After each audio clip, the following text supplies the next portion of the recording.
کبھی نہیں کہتا چینج چاہیے مجھے، کیونکہ شریعت اور قرآن میں چینج نہیں ہو سکتا.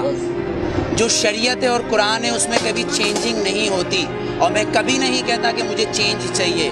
مجھے وہ چاہیے جو میرے آئین میں لکھا ہے، جسے یہ اسمبلی کے اندر بیٹھے ہوئے لوگ اسمبلی نو نو نو نو نو بالکل نہیں. اس آئین کو پڑھیں، کیونکہ آسما جہانگیر نے اس آئین کو اپنا بنایا ہوا ہے، صفدر عباسی نے اس آئین کو اپنا بنایا ہوا ہے. پر دستور پاکستان کا آرٹیکل نمبر 1 یہ کہتا ہے کہ یہ سلطنت خداداد پاکستان ہے، مطلب یہ اللہ کی زمین ہے. اگر میرا گھر ہے تو میرا قانون چلے گا. آپ نے مطالعہ پاکستان کی 9th کلاس کی کتاب پڑھی ہوگی جس کے اندر 14 نکات قائد اعظم کے ہیں، پر آپ آئین پاکستان پڑھنا بھول گئے جو منشور قرآن سے ہے. شاید نہیں پڑھا ہوگا آپ نے.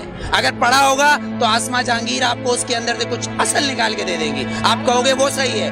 طاہر الپادری صاحب کچھ نکال کے دے دیں گے، آپ کہو گے وہ صحیح ہے. لیکن اصل میں صحیح جو ہے وہ ایک قرآن اور شریعت، اس میں چینج نہیں ہوتا. جو میں چینج کبھی نہیں مانگتا. ووٹ میں بتاؤں کیا ہے؟ ووٹ کیا ہے؟ ووٹ کیا ہے؟ ووٹ نے تو فرعون کو بھی چنا تھا، ووٹ نے تو ہٹلر کو بھی چنا تھا، پر میرے نبی کو کسی ووٹ نے نہیں چنا، علی کو کسی ووٹ نے نہیں چنا، عمر کو کسی ووٹ نے نہیں چنا، صدیق کو نہیں چنا، عثمان کو نہیں چنا. تو پھر آپ اور میں کیسے ہو سکتے کہ اس ملک کا قانون ووٹ پہ ہو، وہ بھی 5 اور 6 سے؟ میرے نبی نے یہ نہیں بولا کسی معصوم کو مت مارو، لیکن میرے نبی نے کہا اگر تمہارے کعبے پہ کوئی حملہ کرے تو اس کو جواب دو. اقصیٰ کے اندر نماز پڑھنا ہے مجھے، تمہارا قانون مجھے پڑھنے دے گا؟ میرا قبلہ اول ہے، یہودیوں نے اس میں گھوڑے باندھے ہوئے ہیں، تو پھر میں کیا کروں؟ اگر لال مسجد کے اندر مشرف حملہ کرے گا تو میں کیا کروں؟ میرے گھر کے اندر میری ماں کو آگے کوئی اٹھا کے لے جائے، میں کیا کروں؟ میرا قانون اس کی اجازت دیتا ہے، میرا قانون اس کی اجازت دیتا ہے. آرٹیکل 63 اور 62، آرٹیکل 63 اور 62 اس بات کی اجازت دیتا ہے کہ چیف جسٹس کو بھی چیک کرو، چیف جسٹس کو بھی چیک کرو. لیکن یہاں تو میں پارکنگ والا کھڑا ہوں، یہ پارکنگ والا میں کھڑا ہوں، یہاں گورنمنٹ آتی کہتی گورنمنٹ کی گاڑی ہے. تو یہ جو گدھے کھڑے ہیں، یہ جو گدھے کھڑے ہیں جن کے ٹیکس سے یہ گورنمنٹ بنتی ہے، جب یہ 10 روپے اور 20 روپے دے رہے ہیں تو یہ گورنمنٹ کیوں نہیں دے گی؟ یہاں تو یہ قانون ہے.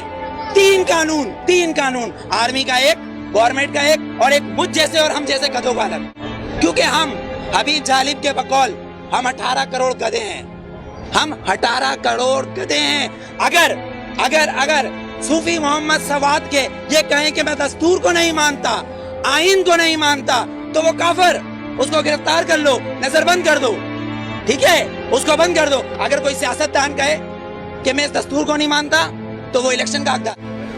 آپ کو کتنا لون معاف کیا، مجھے کتنا لون معاف کیا، پر ہمارے سیاستدانوں کو اربوں روپیہ معاف.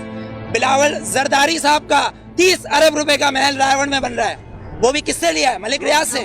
ملک Riaz no you are not corrupt, I am not corrupt. Malik Riaz is a corrupt. ایک کرپٹ مین ہمارے پریزیڈنٹ کو پیسہ دے رہا ہے اور کہہ رہا ہے رائے گڑھ میں محل بناؤ، اس لیے کہ نواز شریف کا محل ادھر ہے. کیوں ٹھٹا میں بناؤ نا، لاڑکانہ میں بناؤ، ادھر غریب لوگ مر رہے ہیں. سیلاب آیا سندھ میں تو تم سوئٹزرلینڈ گھوم رہے تھے، ہاں؟ تم کس پاکستان کی بات کرتے ہو؟ پاکستان کا مطلب کیا ہے؟ پاکستان، فارسی میں استان کو کہتے ہیں شہر، اور پاک ہے پہلا کلمہ طیب مانے پاک، اور طیبہ کا مطلب مدینہ ثانی ہے. یہ سن لے یہ یہودی حکمران جن کی ڈوریں صرف واشنگٹن اور نیو یارک سے چلتی ہے، لندن سے ہلتی ہے، کسی کی پشاور، کوئٹہ، پنڈی یا کراچی سے ڈورے نہیں ہلتی، ان کی امریکہ سے ڈورے ہلتی ہے. جس دن ان کی کعبے سے ڈورے ہلیں گی اس دن ووٹ دوں گا، ورنہ بائیکاٹ. ووٹ میں بتاؤں کیا ہے؟ ووٹ کیا ہے؟ ووٹ نے تو فرعون کو بھی چنا تھا، ووٹ نے تو ہٹلر کو بھی چنا تھا، پر میرے نبی کو کسی ووٹ نے نہیں چنا، علی کو کسی ووٹ نے نہیں چنا، عمر کو کسی ووٹ نے نہیں چنا، صدیق کو نہیں چنا، عثمان کو نہیں چنا. تو پھر آپ اور میں کیسے ہو سکتے کہ اس ملک کا قانون ووٹ پہ ہو؟